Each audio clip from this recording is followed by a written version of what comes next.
Hey everybody, this is video 2 of chapter 1 of part 3 of Adorno's negative dialectics. Part 3 is titled Models. Chapter 1 of part 3 is titled Freedom on the Metacritique of Practical Reason.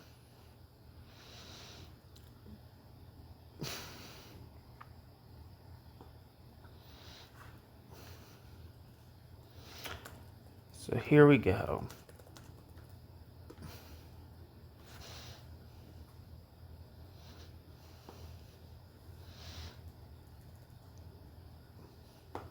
First section, the fiction of positive freedom.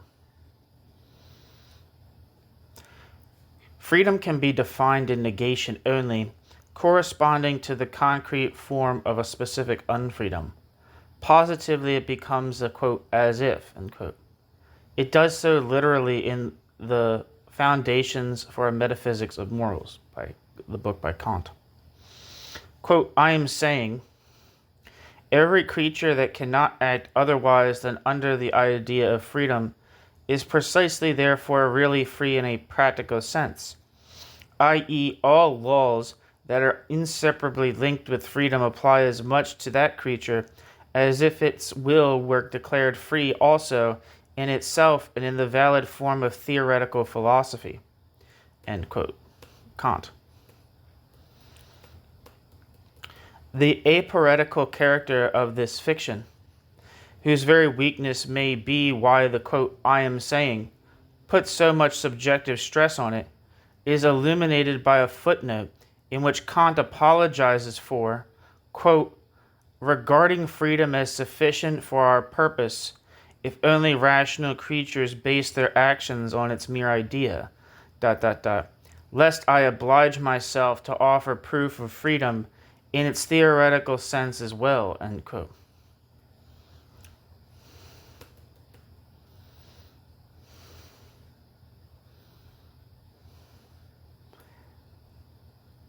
Kant. Yet Kant does envision creatures that, quote, cannot act otherwise than, end quote, under that idea, in other words, real people, and these, according to the Critique of Pure Reason, the book, are meant by that, quote, theoretical intent, which lists causality in its table of categories, to warrant freedom to empirical human beings, as if their will were demonstrably free, even in theoretical philosophy, in the philosophy of nature. This takes an immense effort on Kant's part, for if the moral law were downright incommensurable to those people, there would be no point to the moral philosophy. It would be only too glad to shake off the fact that the third antinomy penalizes both possible answers alike as boundary violations ending in a draw.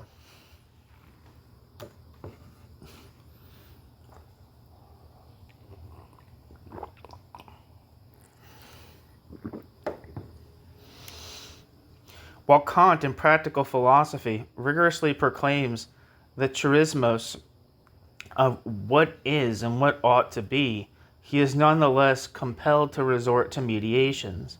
His idea of freedom turns into a paradox. It comes to be incorporated in the causality of the phenomenal world that is incompatible with the Kantian concept of freedom, with the magnificent innocence that makes even his paralogism superior to all sophistication. Kant utters this in the line about creatures unable to act otherwise than under the idea of freedom, creatures whose subjective consciousness is tied to that idea. Their freedom rests on their unfreedom, on their inability, quote, to act otherwise, end quote, and at the same time it rests on an empirical consciousness whose amour propre, or amour propre, I don't know how to say it, might deceive it about its freedom as about innumerable other aspects of its psychological life. The being of freedom would be left to the accidents of spatial temporal existence. Positively, as given or unavoidable, or as unavoidable amidst given things, freedom turns directly into unfreedom. But the paradoxical character of Kant's doctrine of freedom strictly corresponds to its location in reality. Social stress on freedom as existent coalesces with undiminished repression, and psychologically with coercive traits. Kantian ethics, antagonistic in itself, has these traits in common with a criminological practice in which the dogmatic doctrine of free will is compelled with the urge to punish harshly, irrespective of empirical conditions. All the concepts whereby the critique of pure reason proposes, in honor of freedom, to fill the chasm between the imperative and mankind, law, constraint, respect, duty, all of these are repressive. A causality produced by freedom corrupts freedom into obedience. Like the idealist after Kant, Kant cannot bear freedom without compulsion. Its mere undistorted conception fills him with that fear of anarchy which later urged the bourgeois world to liquidate its own freedom. We recognize this almost more in the tone than in the content of random phrasings in Critique of Practical Reason. Quote, a sense of the will's free submission to the law, a submission free and yet bound up with an unavoidable compulsion that is exerted, albeit by one's own reason only, upon all his inclinations, this is respect for law. End quote. Kant. What became Kant's fearful, majestic a priori is what psychoanalysts trace back to psychological conditions. By causally explaining what it is that in idealism degrades freedom to a coercion not to be deduced, deterministic science really comes to the aid of freedom. That it does so is part of freedom's dialectics.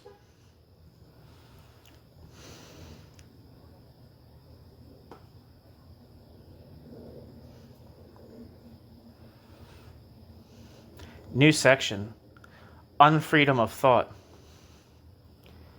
Full-blown German idealism holds with a song from a famed Romanticist anthology of the same period, quote, thoughts are free, end quote. Since idealist doctrine takes all things there are for thoughts of the absolute, there is nothing that is not supposed to be free. But this notion would merely placate our sense of the fact that thoughts are anything but free. Before all social control, before all adjustment to conditions of dominion, the mere form of thoughts, the form of logical stringency, can be convicted of unfreedom. It can be shown that there is coercion both of what is being thought and of the thinker, who must extract the thought from himself by concentration. Whatever does not fit a judgment will be choked off. From the outset, thinking exerts that power which philosophy reflected in the concept of necessity by way of identification. Philosophy and society are interrelated in philosophy's inmost core. The present universal regimentation of scientific thought externalizes this age-old relationship in modes of conduct and forms of organization. And yet without a coercive moment there could be no thinking. The antithesis of freedom in thought is no more removable by thinking than it is removable for thinking. It calls rather for self-reflection in thinking.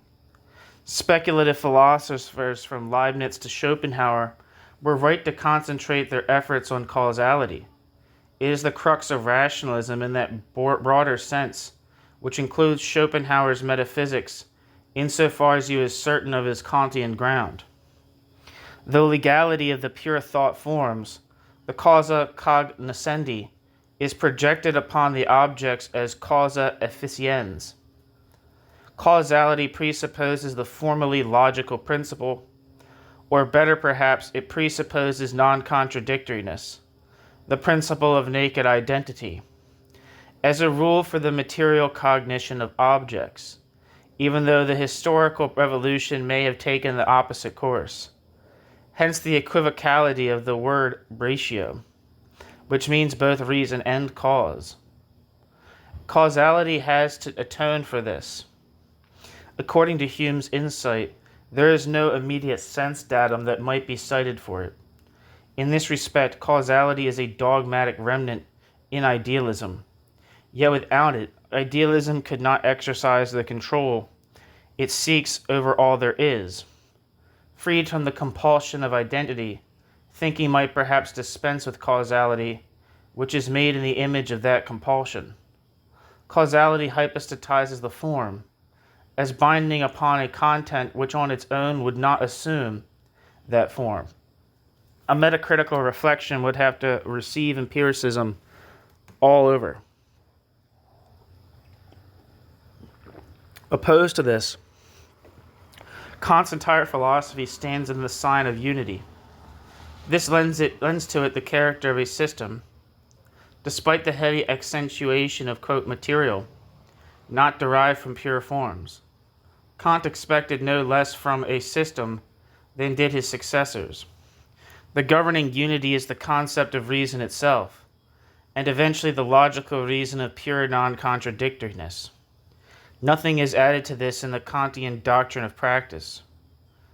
The terminologically suggested difference between pure theoretical and pure practical doctrine, the difference between a formally logical and a transcendentally logical doctrine, finally the difference of the doctrine of ideas in the narrow sense, these are not differences within reason in itself, they are solely differences concerning its application, said either to have nothing to do with objects, or to refer to the possibility of objects pure and simple, or, like practical reason, to create its objects, the free acts out of itself. Hegel's doctrine that logic and metaphysics are the same is inherent in Kant, though not yet thematical.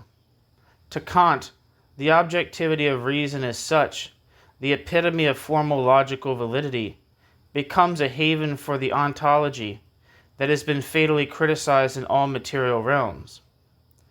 This not only creates the unity of the three critiques, it is as this very unifying moment that reason achieves the twofold character which later helped to motivate dialectics. Kant's reason is on the one hand the pure form of subjectivity, as distinct from thinking.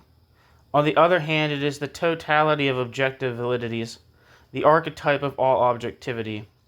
Its twofold character permits the turn taken by both Kantian philosophy and the German idealists to teach what subjectivity has nominalistically sapped, the objectivity of truth and every content, and to teach it on the strength of the same subjectivity that has destroyed it. In reason, the two are said to be already one, in which case, of course, whatever anyone can mean by objectivity, anything opposed to the subject, will be submerged by abstraction in the subject, however unpalatable this may be to Kant. But the structural bifurcation of the concept of reason extends also to the concept of the will. If the name of in the name of spontaneity, of that which in the subject is not objectifiable at any price, the will is defined as nothing other than the subject, and yet solid and identical like reason. It is objectified into a hypothetical but factual power amidst the factual empirical world, and thus made commensurable with that world. Only the will's a priori ontical nature, which is extant like a quality, permits us, without being absurd, to make the judgment that the will creates its objects, the actions. It belongs to the world it works in. That we can say this of the will is the fee charged for the installation of pure reason as an indifferent concept. It has to be paid by the will, from which all impulses that refuse to be objectified are banned as heteronymous.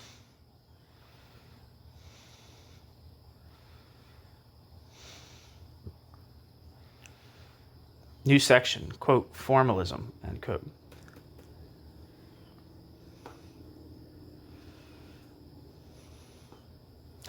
An objection to Kant that may not weigh too heavily is imminent in his system, that the subdivision of reason by objects makes it dependent, contrary to the doctrine of autonomy, on the extra-rational it is supposed not to be.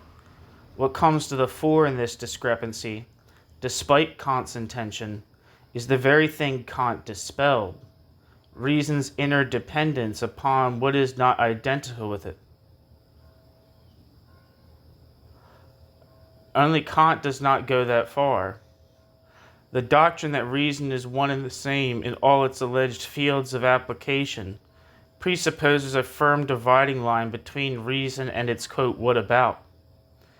But since, in order to be any kind of reason, it necessarily refers to some such, quote, what about, applicability becomes, against Kant's theory, determining for reason in itself as well. There is a qualitative difference, for instance, between the role which the nature of objects plays in judgments about things to be, done in practice, and the role it plays in Kant's theoretical principles. In itself, reason is differentiated according to its objects. It must not be outwardly stamped on different objective realms as the same at all times, though with varying degrees of validity. This also comes to extend to the doctrine of the will. The will is not some word in Greek of its material, of society. If it were, the categorical imperative would be trespassing against itself, or other people, being nothing but the material of the imperative, would be used only as meant by the autonomous subject. They would not be ends also. This is the absurdity in the monadological construction of morals. Moral conduct is evidently more concrete than a merely theoretical one, yet it becomes more formal than theoretical conduct in consequence of the doctrine that practical reason is independent of anything, quote, alien to it, of any object.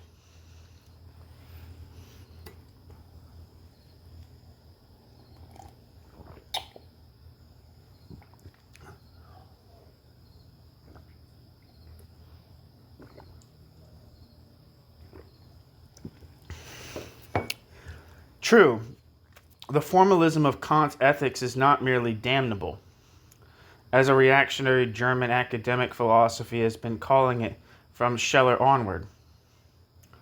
Though failing to provide us with a positive casuistry for future action, this formalism humanely prevents the abuse of substantial qualitative differences in favor of privilege and ideology. It stipulates the universal legal norm, and thus, despite and because of its abstractness, there survives in it something of substance, the egalitarian idea.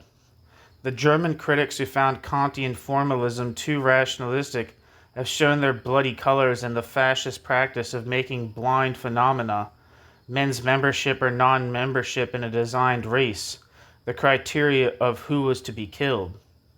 The specious character of such concreteness, the complete abstraction of subsuming human beings under arbitrary concepts and treating them accordingly, does not erase the stain that has been besmirched, that has besmirched the word, quote, concrete, and, quote, ever since.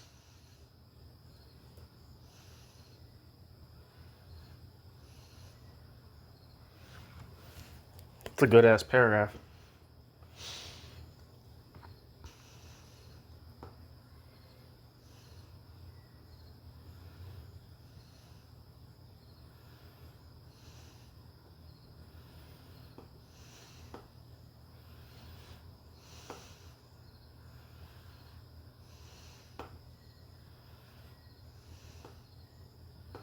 Second. Gotta copy that down. That was some.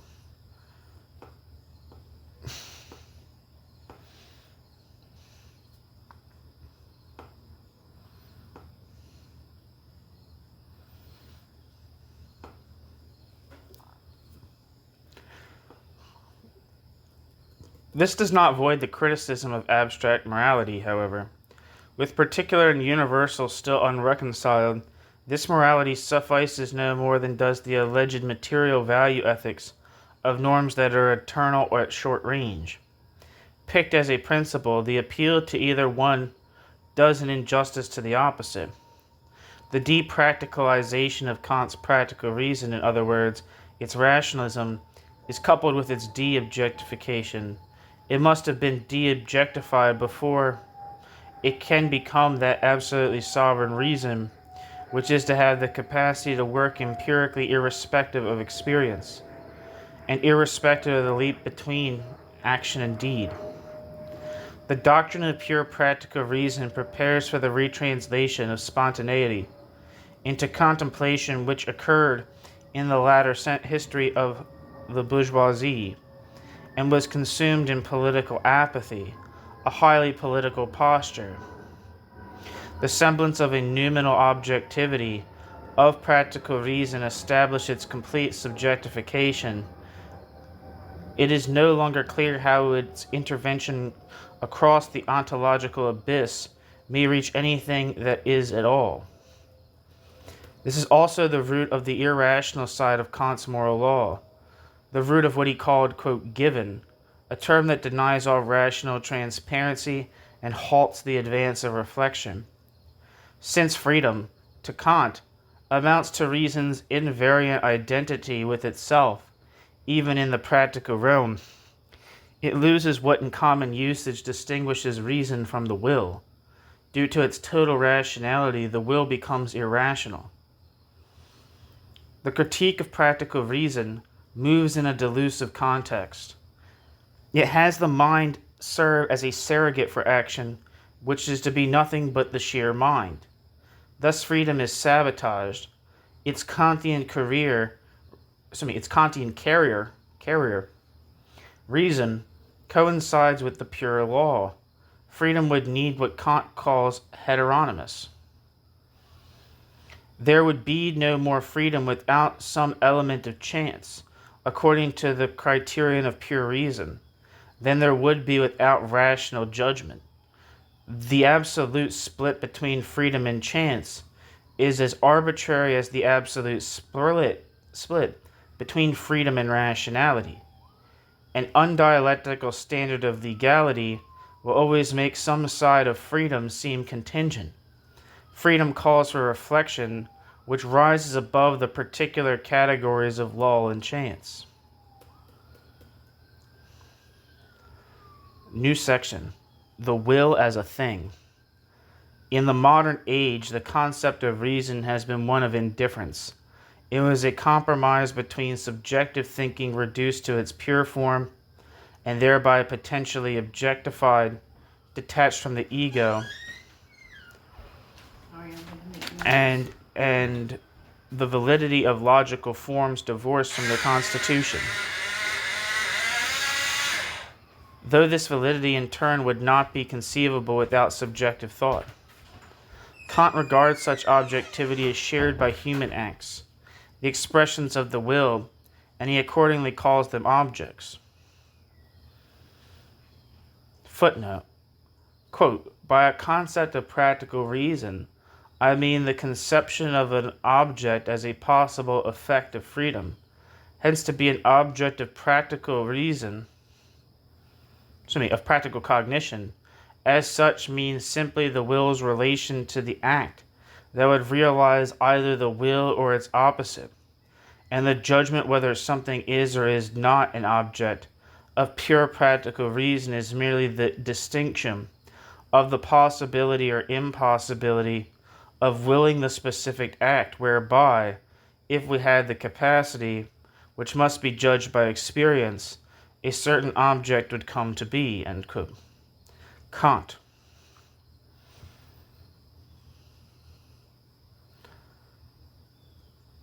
End footnote. Their objectivity, copied from the model of reason, ignores the differentia specifica of act and object. The will, the cover concept of acts or their moment of unity, is analogously objectified. In what thus happens to it theoretically, however, there is some truth despite all flagrant contradictions.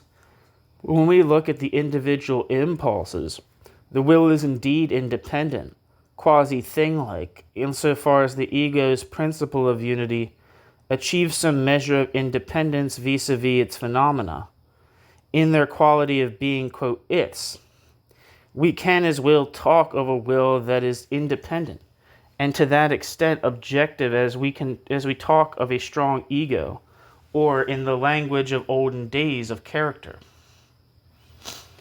Even outside of Kant's construction, the will is that intermedium between nature and the mundus intelligibilis,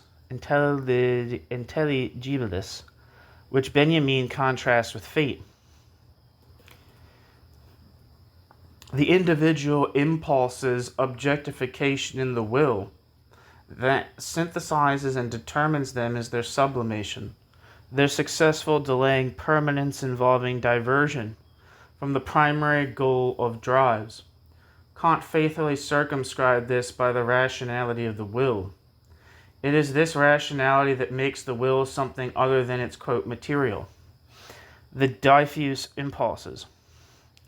To stress a man's will means to stress the unifying moment of his actions, and that is the subordination of those actions to his reason. A common adjective for a libertine is, quote, dissolute, dissolved. The language opts for morality as the unity of the person in accordance with the abstract rational law. According to Kantian ethics, the subject's totality predominates over the moments it lives by, the moments which alone give life to the totality, although outside of such a totality they would not make up a will. The discovery was progressive.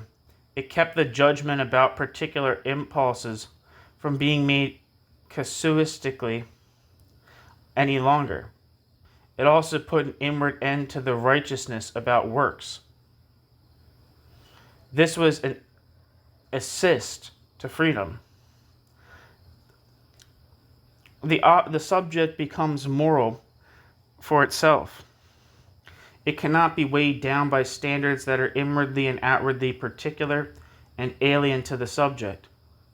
Once the rational unity of the will is established as the sole moral authority, the subject is protected from the violence done to it by a hierarchical society.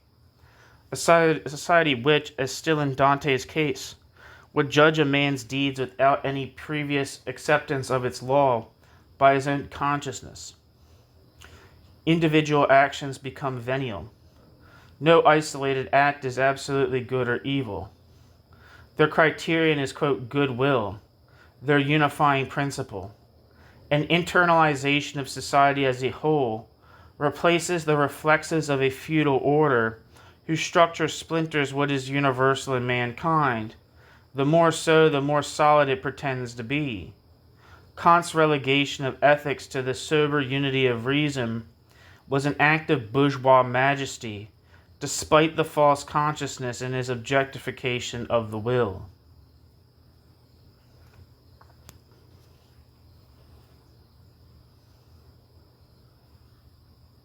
Okay, so that's the end of the second video of Chapter 1 of Part 3 of Adorno's Negative Dialectics. Again, Part 3 is titled Models, and Chapter 1 of Part 3 is titled Freedom. Thank you so much for listening. The first section of the next video will have the title Objectivity in the Antinomy. Thank you. That sounded too formal. Thanks.